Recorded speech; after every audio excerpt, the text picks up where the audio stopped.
Chapter 20. If not you, then who? If not now, then when? How the story ends is down to us. It always has been. The truth will set you free, but first, it'll piss you off. The outstanding activist, researcher and humanitarian Santos Bonacci had some wonderful words to say about seeking the path to truth when he guested on the Vinnie Eastwood show in November 2014. He said, "I'm a researcher and I have been all my life. I've always studied and uncovered truths, facts, evidence, proof, because that's what I love doing. I love the truth. I want the truth. I need to know the truth and I speak the truth. It's the best way to go. When you start lying, you have to create more lies to cover the original lie. And we know that lies create a lot of hurt among humanity. We see how politicians lie, lawyers lie. In fact, that's what being a lawyer is all about, lying. And we see businessmen lie and never coming up with the goods. So it's a very hurtful thing to do. And the only thing you should never do in the universe is injure or harm another living thing. So to uncover the truth is a very beautiful thing, and I've always been a very zealous truth seeker, and I've uncovered many, many lies that are happening. So because of this, and because of the presentations that I put on YouTube, I've come to the attention of both good people and people who would love to continue perpetuating the lies, because it does help their agenda and their money-making schemes. So when you start uncovering things that you know you should, because otherwise you would occasion those wrongs, this does hurt the ones who are perpetrating the great lies. He who knows of a wrong but does not uncover it occasions it. Just as truth is absolute, unwavering and eternal, regardless of whether any one individual believes it or not, so there are laws set into place in the universe by whatever force it was that created it, whether an entity that some choose to call God or by some other phenomenon of creation. The US researcher Mark Passio refers to this as natural law, as do many others. The same dynamic gets expressed under other names. The concept is known variously as universal law, karmic law, the law of cause and effect, and through the notions of what goes around comes around and every action has a reaction. Parents of young children will recognise the concept played out in the choices and consequences method of parenting, where kids are taught that the free will choices they make carry a resulting consequence, whether good or bad. I prefer to use the natural law reference. Mark Passio has a wealth of information on the phenomenon and so many subject areas related to it in the many podcasts, videos and articles that are accessible via his hugely resourceful website at whatonearthishappening.com. My own understanding of how natural law works was summed up in just 3 words by the Australian researcher Max Egan, whose equally outstanding work all resides at thecrowhouse.com, offered by way of a simplistic explanation: do no harm. I'd always had it drummed into me that you should treat others the way you'd like to be treated yourself. But on one of Max's podcasts, I heard him point out the logical fallacy behind that often heard statement. Supposing for argument's sake, Max suggested, that you happen to be a homosexual who enjoys bondage, and you happen to live next door to a man who you find sexually attractive, but who doesn't share your preferences. Using the above statement's advice, presumably you'd then be justified in forcing yourself and your preferences on that individual on the grounds that you quite like it if one day he came over to your place and did the same to you. I feel the point was well made. In fact, it's an apparent reversal of that statement which holds true to natural law and which can be expressed as do not treat others in a way you would not wish to be treated yourself. The ultimate inherent human right is to be left alone to live your life however you choose, so long as your chosen behaviours do not cause harm to another living being. This way of approaching life has universal applications, and if observed by everyone on earth would involve a better way of life for all concerned, with no exceptions. At the most extreme, no one would kill or physically harm another being on the grounds that no one, barring perhaps the odd mentally ill psychopath, would want that done to them by another. With characteristic vitriol, Mark Passio illustrated the point wonderfully on a radio interview with David Whitehead on the Truth Frequency Radio Network in 2014. The bottom line is, if you wouldn't want a person doing a certain behaviour to you, don't do it to another person. The end. And people can't get that simple message. That's the golden rule in the apophatic sense. Do not do to others what you do not want done to you. State the golden rule like that, folks. It's infinitely more powerful than do unto others as you would have them do unto you. When you say it in the negative, in the apophatic sense, it's way more powerful, because everybody knows how they don't want to be treated. Let me pass the buck. Let me say it's somebody else's fault. It's because of this reason. It's because I didn't know this. It's because this circumstance was in place. It's because I had to pay this bill. It's because I was worried about what this person would think of me. It's because my wife might leave me. It's because I have a kid to feed. None of that matters. Zero. I would look every single human being in the face, no matter what their circumstance was, and say it does not matter. And that's not me being on some kind of moral high horse. It's not me putting myself up on a pedestal. I can make mistakes. What I'm saying is there's no justification. Everybody ultimately at some level knows when you're harming someone else, and you have no right to do that to another person. I don't care how much you thought you were allowed to do it because someone told you, or you believed in this law or that law or the other thing. And expanding on the principle in episode 180 of his What on Earth is Happening podcast, Passio said, "The solution is so simple. It always has been. Don't treat others the way you yourself wouldn't want to be treated. State it that way and it becomes real, unambiguous, and so simple that a child could figure it out. You don't want to be harmed, defrauded, stolen from, raped, have your rights taken away? Don't do that to other people. Period. The end." It's so simple, it's almost stupid, folks. It can't get any simpler than that. And yet humanity has proven we still can't grasp it. We still can't understand it, and we want the associated suffering and death that's going to come with refusing to live by that basic rule. It would even trickle down to the most trivial aspects of human life. Most people don't particularly like having a phone call ignored, or being told a lie, or an unconvincing excuse, for example. If each of us undertook not to do this to others, therefore, the transformative effect would be profound.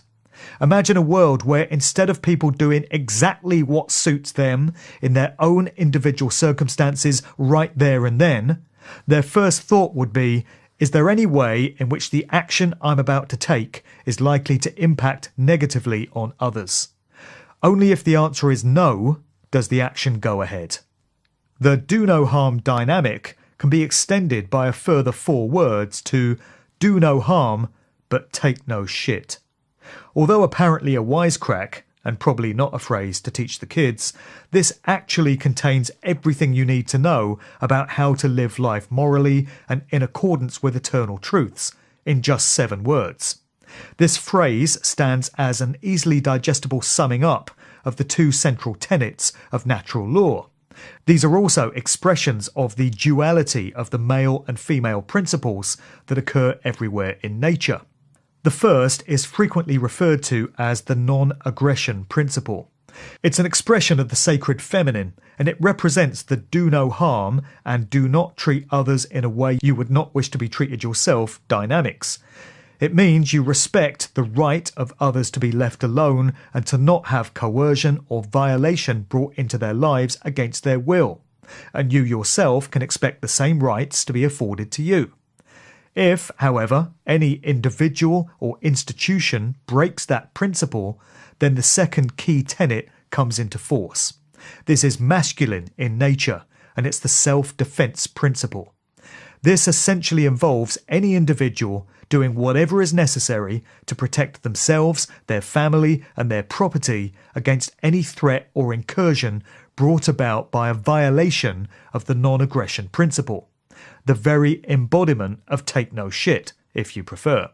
Though I can't help observing that if everyone were to live life according to the do no harm, non-aggression principle, there would never actually be any need for the self-defense take no shit principle to be put to use.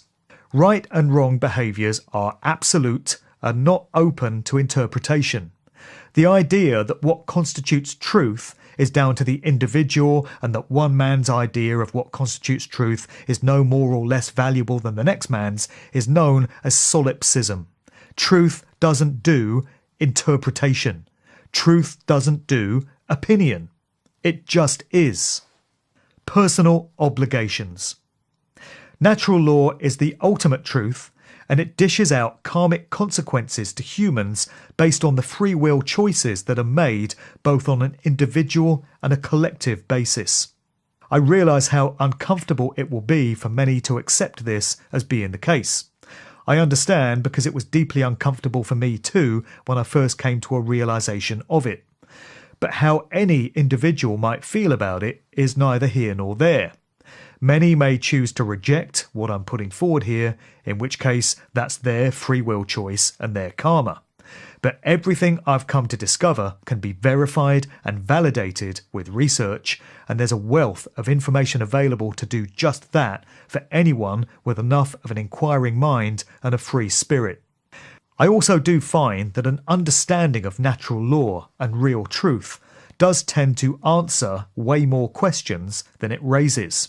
And with the number of questions my mind has generated over the years, any path that answers a great many of them strikes me as the right one to be on.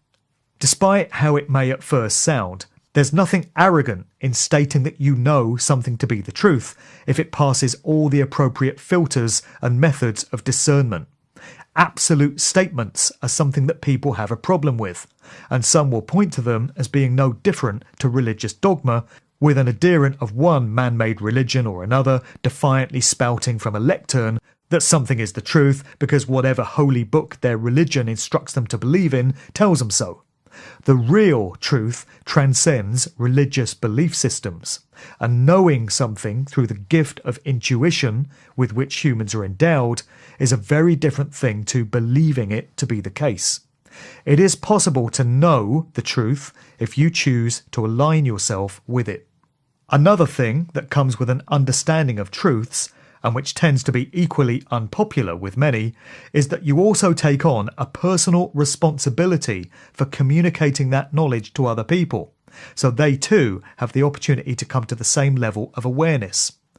It's necessary for there to be a period of assimilation when an individual first comes across this information, so they can fully collate and process it. But there comes a point where a personal obligation towards helping others to understand what you've learned comes into force, and to absorb and hoard knowledge and spiritual truths for yourself rather than pass it on to others is a morally wrong behaviour.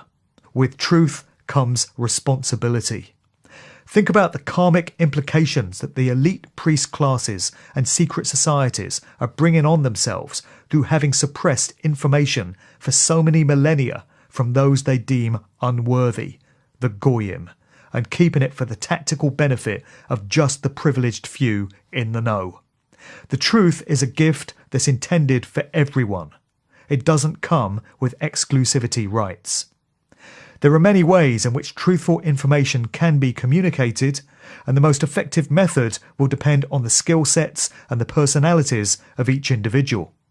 I'm not much of an in-your-face activist myself, so bellowing through a bullhorn outside some elitist gathering isn't really my thing. It was revelatory and humbling for me to realise that the reason I became a music fan so early in life and went on to pursue work in DJing, radio and writing was to place me right where I needed to be when I came to an eventual understanding of truth. Someone else may lack these skills but have others.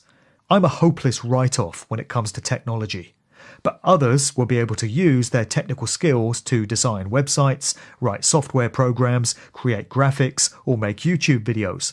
Others will be brilliant at talking to people on an individual basis and putting forward compelling information in a conversational fashion. The methods aren't important. The fact that you're participating in the process of getting real truth out there in whatever way works best for you is. Mark Passio produced a wonderfully on-point podcast addressing this very subject, which I reposted to my SoundCloud page. As well as the responsibility for communicating truth, he went in acidically on what he calls the AIs, the appallingly ignorant. Those who avoid personal responsibility for truth despite the wide availability of information. And also the SAQs, SAAQs, the semi-aware armchair quarterbacks. We all know these. These are individuals who display a degree of understanding what's really going on in the world, but whose only contribution is to argue with others on chat forums and Facebook threads, concealing their identity with a login name and an avatar, and all from the safe comfort of their keyboard. Or they abuse and attack those that are communicating helpful information and who have had the balls to do it under their own name. These people are weak cowards and far worse than those who remain ignorant. One commenter on my page described it as the best podcast I've ever heard, observing that nobody could put it better than this. If I haven't just sold you the idea of taking a listen, I don't know what more I can tell you. You can find it online. Ownership by deception. All humans are born into this 3D reality as free beings, and any claim of ownership over them by any individual or agency is a fiction. Despite this truth, the dark priest class have indeed duped most of the human population into consenting to their own ownership. This is achieved by way of the so-called legal system that's in place in much of the Western world, and in many other countries such as Australia and New Zealand. Anything that is claimed to be legal as opposed to lawful is a fiction. True rights and laws can only be granted by the creative force behind the universe. Any claim to legality by any man is a fallacy. The system of so-called law in place in most of these countries is derived from the system of maritime or admiralty law used in England during the seafaring days of empire. Maritime law has come to replace common law, or the law of the land, which is a system more closely linked to natural law and the recognition of the inherent rights to freedom with which all humans are born. Through clever use of language and the double meaning of words, the controllers have tricked individuals into having corporate entities created in their name. These corporations remain the wholly owned property of the Crown Corporation of the City of London, the head of which is the British monarch. The City of London, rather like the relationship of the Vatican to Italy and Washington DC to the United States, is an entirely autonomous state separate from England, with its own mayor, its own police force and its own set of laws. When you step into the square mile, you're no longer in England. Despite her position as its figurehead, the Queen is required to request permission to enter its territory, and as part of the structure of hierarchy with which the elites seem so obsessed, is considered subservient to the mayor for as long as she's in the territory. Readers can make up their own minds as to the symbolic relevance of the dragon statue, which marks the entrance to the city's square mile, which is beyond the realms of this particular book. This deception, which sees humans signed over as the property of the state and considered akin to seafaring vessels, is achieved ingeniously by way of one particular document: the birth certificate. Word magic is at work here. Birth, phonetically, is identical to birth, which is what a ship is said to be in when docked, and the meanings are taken to be interchangeable.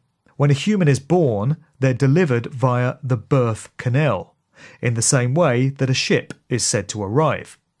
What well-meaning parents throughout the world have no idea of, because they're not openly told, is that the birth certificate forms a bonding contract between the parents and the Crown Corporation, whereby the child in question is represented as a corporate entity, separate to the flesh and blood sovereign individual.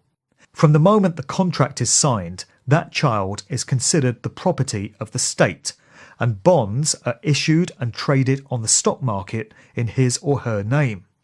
This is why the individual is then required to apply for documents such as driving licenses and passports, and becomes liable to pay taxes, because within the legal fiction that they've unwittingly been entered into, they're owned property.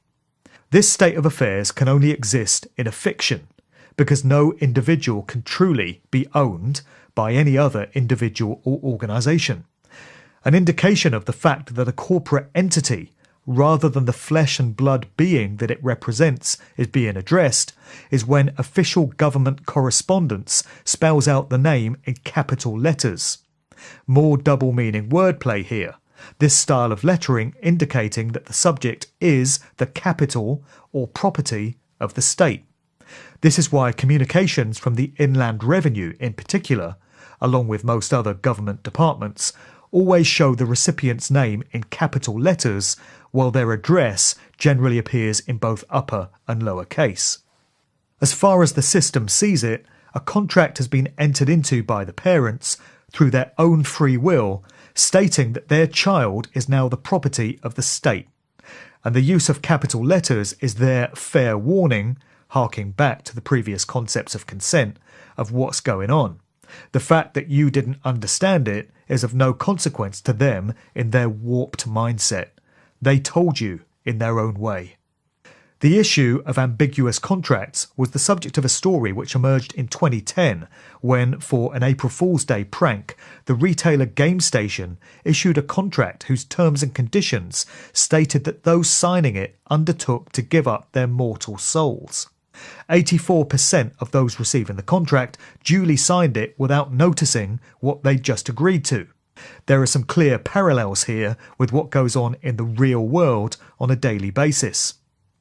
Information about this grand method of deception is now freely available on the internet and has led to huge numbers of individuals seeking to disassociate themselves from their government owners.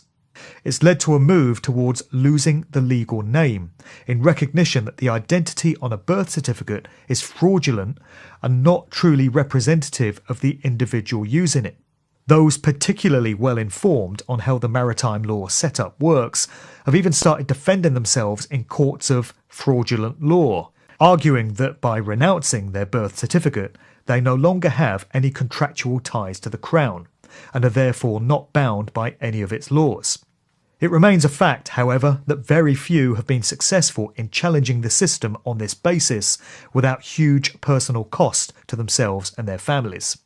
It would be a different story, however, if vast numbers of people were to do so in unison, fully armed with the knowledge of how they've been deceived into a contract that has no legality under natural law, the only true and binding law in the universe.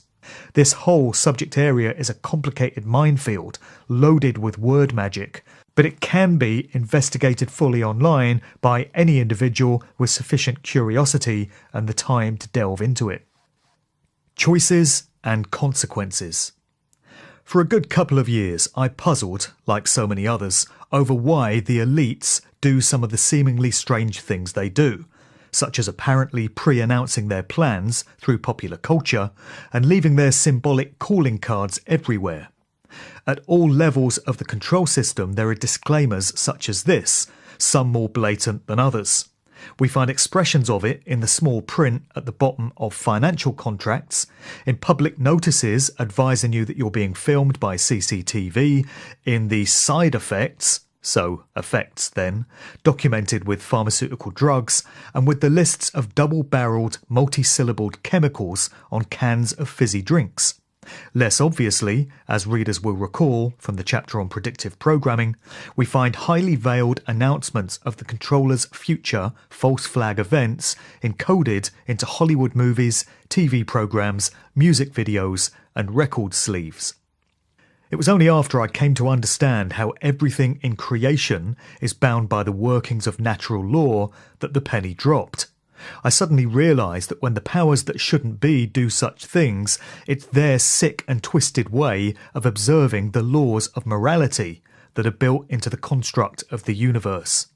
They feel that by announcing what they plan to do, or what the nature is of something they've already done, they're giving us, the people, the opportunity to raise our objection to it, if we choose. When no such objection is given, the psychopaths feel that they are free, under natural law, to go right ahead with what they want to do and to avoid karmic payback for it. In their diseased, distorted view of things, they take our non-objection to having the non-aggression principle violated to be our unspoken consent or tacit approval for what they've told us they're doing. There are so many flaws to this way of thinking that it almost defies belief. But given that we're dealing with a deeply psychopathic mindset, any expectation of true logic, morality, or expressions of humanity would be futile. First of all, to feel the need to cryptically encode any explanation is in direct contravention of the laws of morality. This is duplicity and deliberate obfuscation. With predictive programming, it would take someone highly skilled in the art of decoding symbols, not to mention with enough time on their hands to constantly study such things, to be able to constantly call the manipulators out on what they feel they've adequately communicated. Even if their signs and notices were made abundantly clear, they would still be in violation of the non-aggression principle, since any form of government or authority seeking to impose its will on any individual goes right against it. Human beings are born inherently sovereign and free, and have a right bestowed on them by the creative force behind the universe to live out their lives in this way without incursion or coercion. To take someone's lack of disapproval for an action you wish to take, whether you've announced it clearly or not, as a green light for going right ahead and violating their right to be left alone, means you've just flown in the face of the moral law of the universe, and you can now take the karmic consequence for having done so.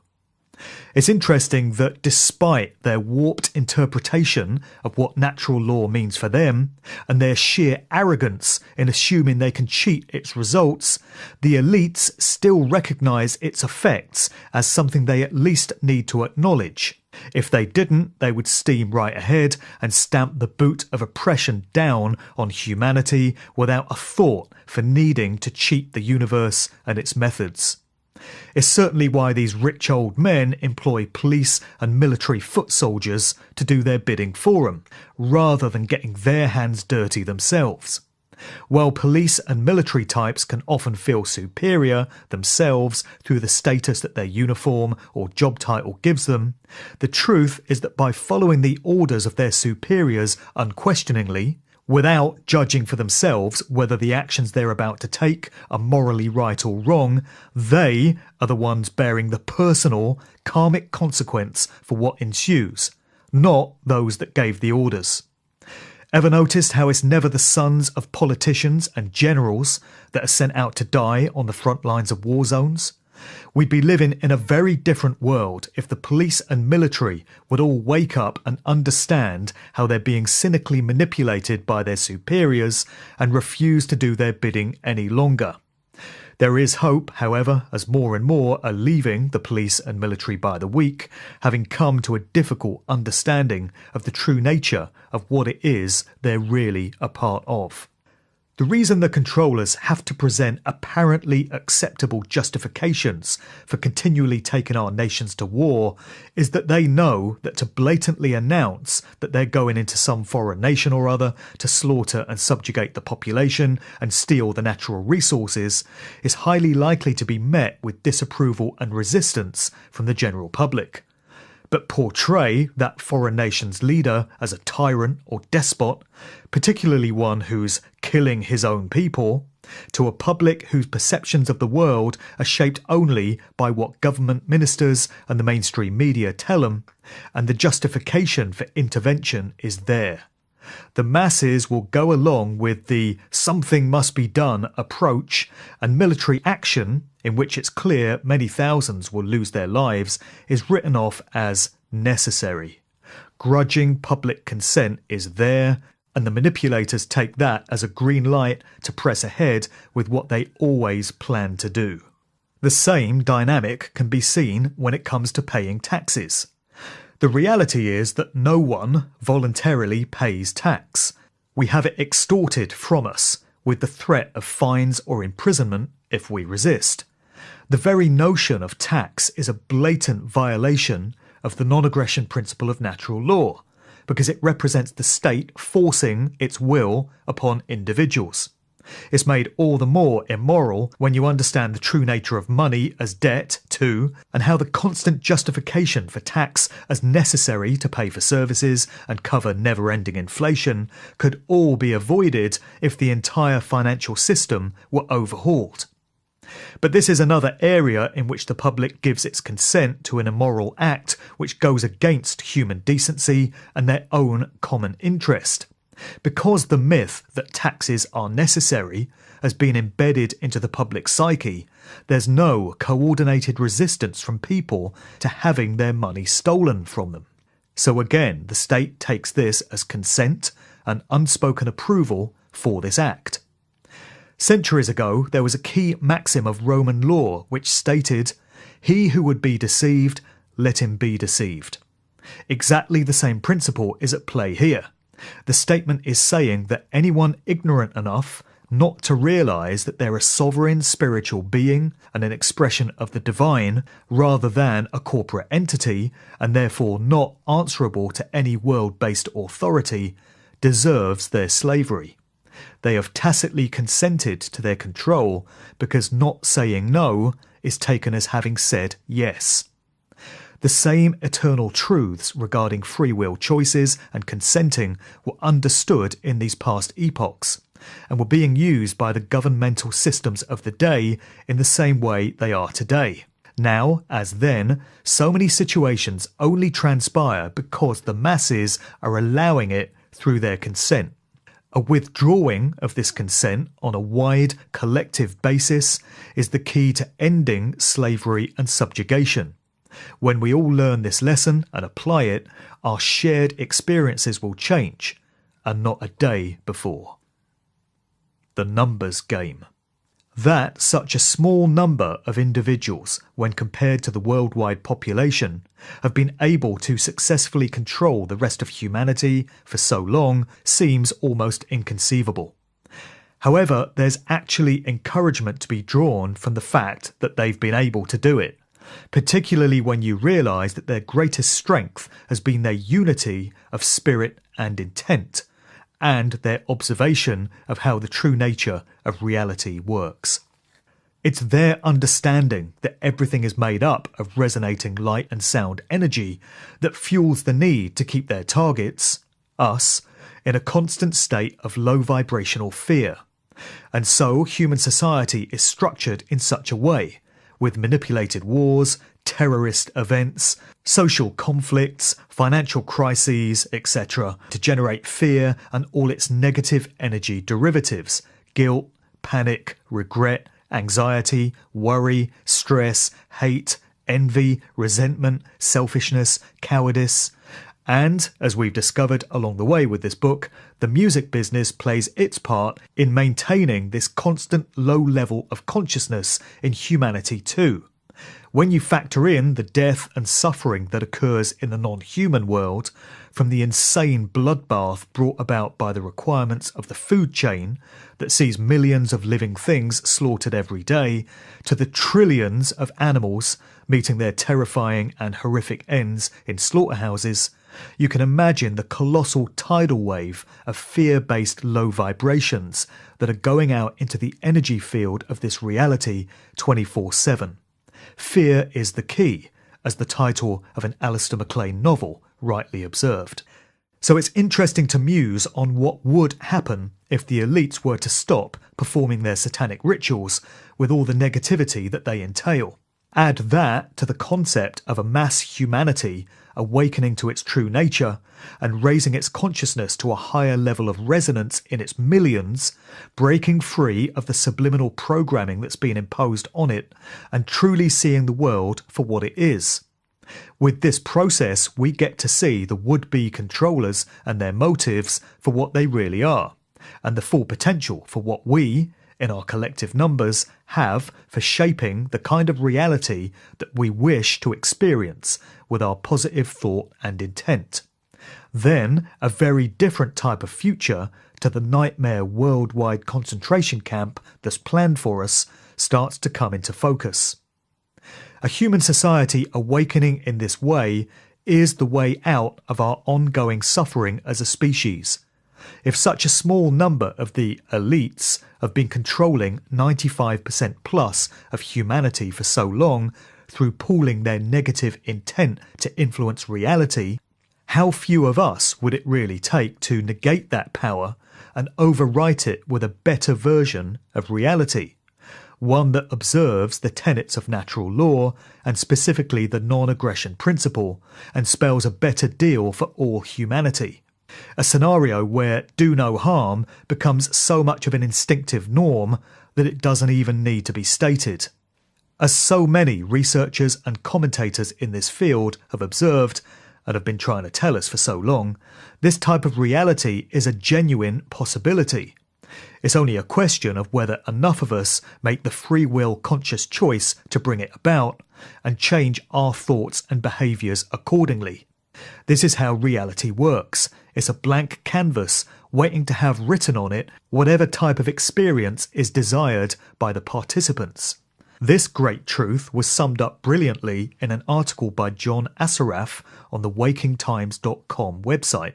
He said, "All of our interpretations are solely based on the internal map of reality that we have, and not the real truth.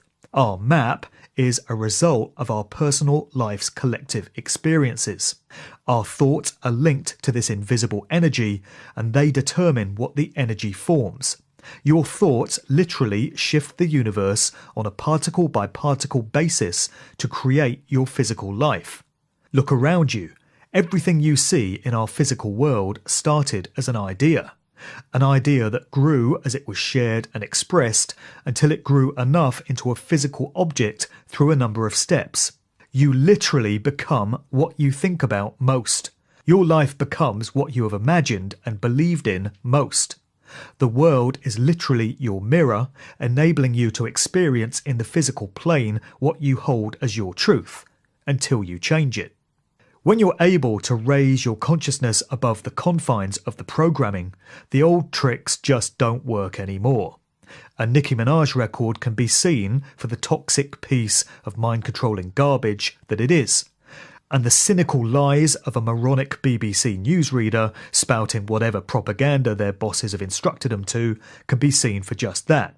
In a society where the majority of the population is perceiving reality in this way, or even just enough of us to reach a critical mass tipping point, the controller's version of reality no longer holds its power. This is where we need to be, and right now offers the best opportunity humanity has ever had to achieve it. The manipulators recognise this too. It's no accident that human society has changed so radically in such a short period of time. A hallmark of the elite class through the generations has been their meticulous planning and their incredible displays of patience. They plan their moves decades, even centuries in advance, knowing in many cases that those doing the planning won't be alive by the time their schemes come to fruition. That's the level of focus and dedication towards their cause that these enemies of humanity have displayed. But the rapid reshaping of human society in the past 2 decades is inconsistent with their calmly calculated methods.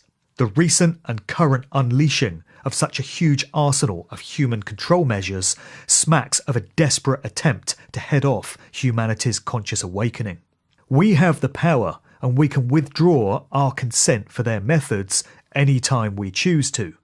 Without our acquiescence and approval, they're finished, and we get the type of future we should have always had, in harmony with the moral laws of the universe.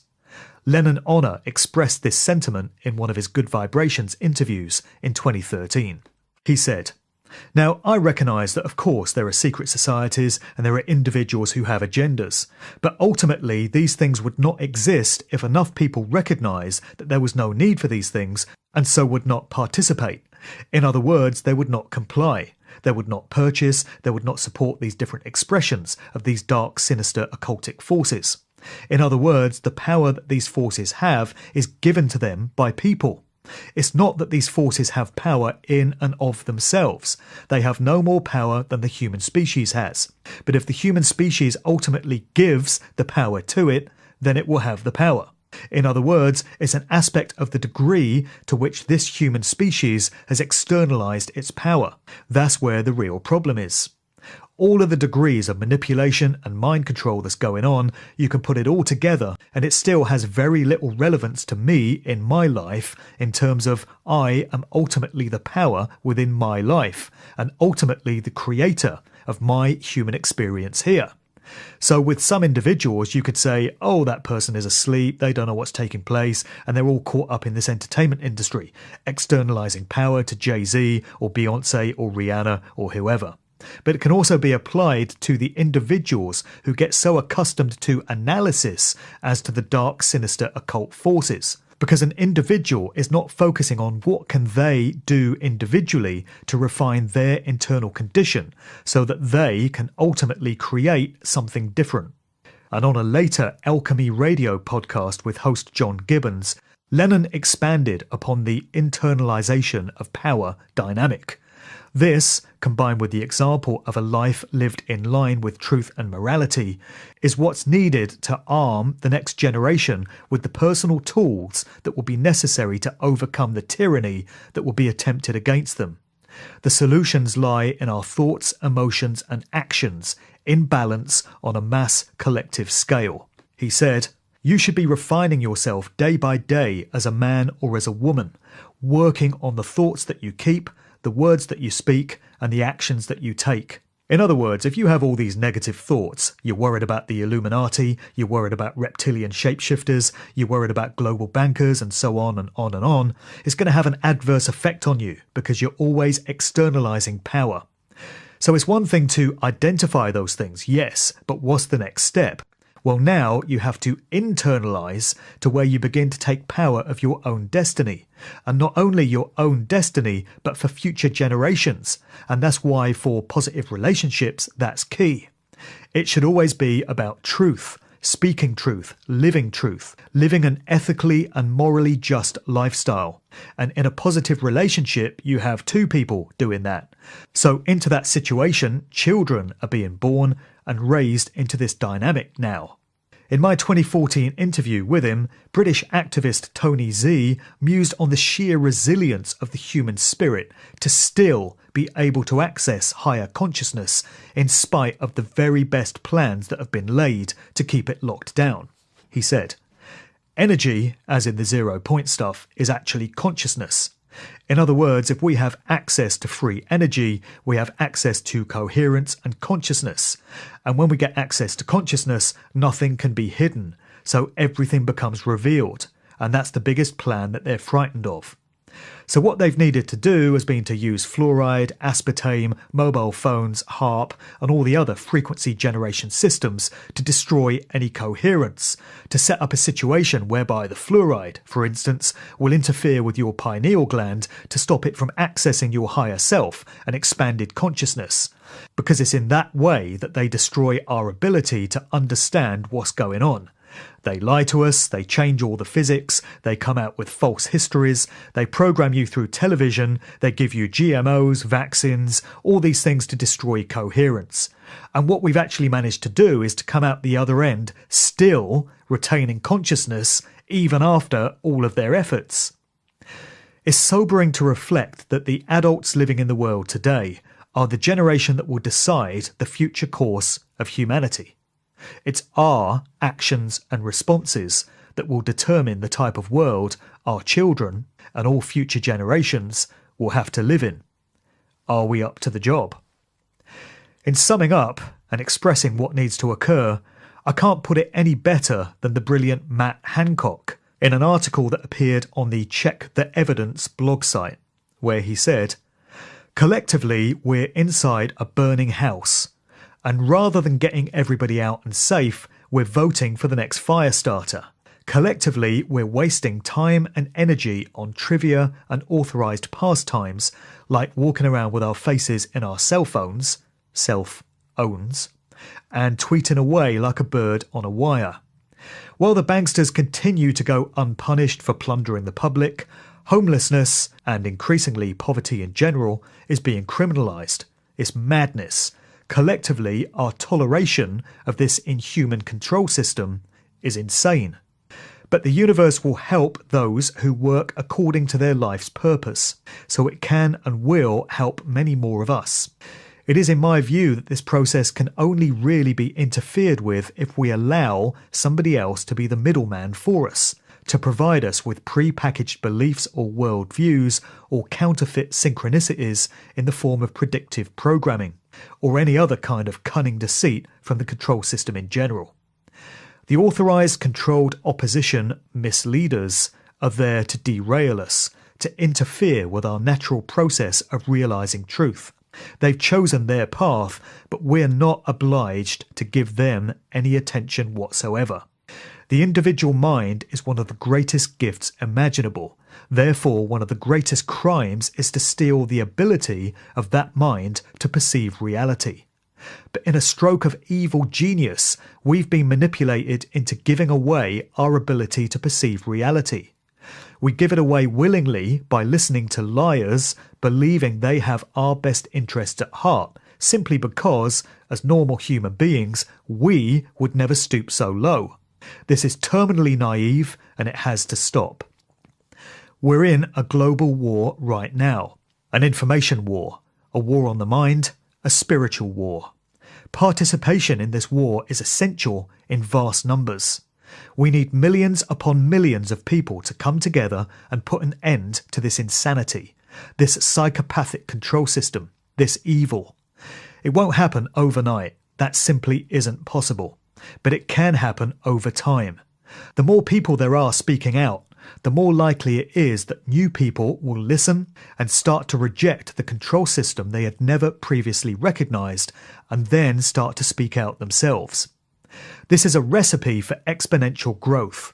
The hardest part was always going to be getting the immovable object moving.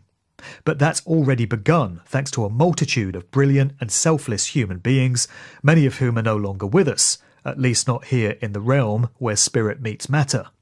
Thanks to the integrity and the diligence of such people, there is a window of opportunity here now like never before. We must take full advantage. The alternative is the assisted suicide of the entire human race. We can have a paradise over a prison planet, human freedom over slavery and tyranny, any time we collectively choose. One man or woman can't change the world, but they can be an essential component in the process that does. Imagine a person sat alone at home reflecting on how little difference their contribution would make to changing anything. Now imagine 100,000 other people, each sitting alone at home thinking the exact same thought. Also imagine the ripple effect if each person coming to an understanding of great truths imparted this knowledge to just one other person in an each one teach one fashion. Then that person imparted it to just one other, and so on. The fork in the road has never been more blatant. In one direction lies a nightmare society ruled by tyranny, oppression, and perpetual slavery. In the other lies a future where humanity finally takes back the reins from the force of evil that's been controlling it for thousands of years. We're hurtling ever closer to this final choice by the day, as a glance at any mainstream news bulletin reminds us. And if the former is allowed to become reality, the future it will bring can barely be contemplated. We still have that opportunity to achieve the latter, however, and it's those of us here today that will decide. No one else.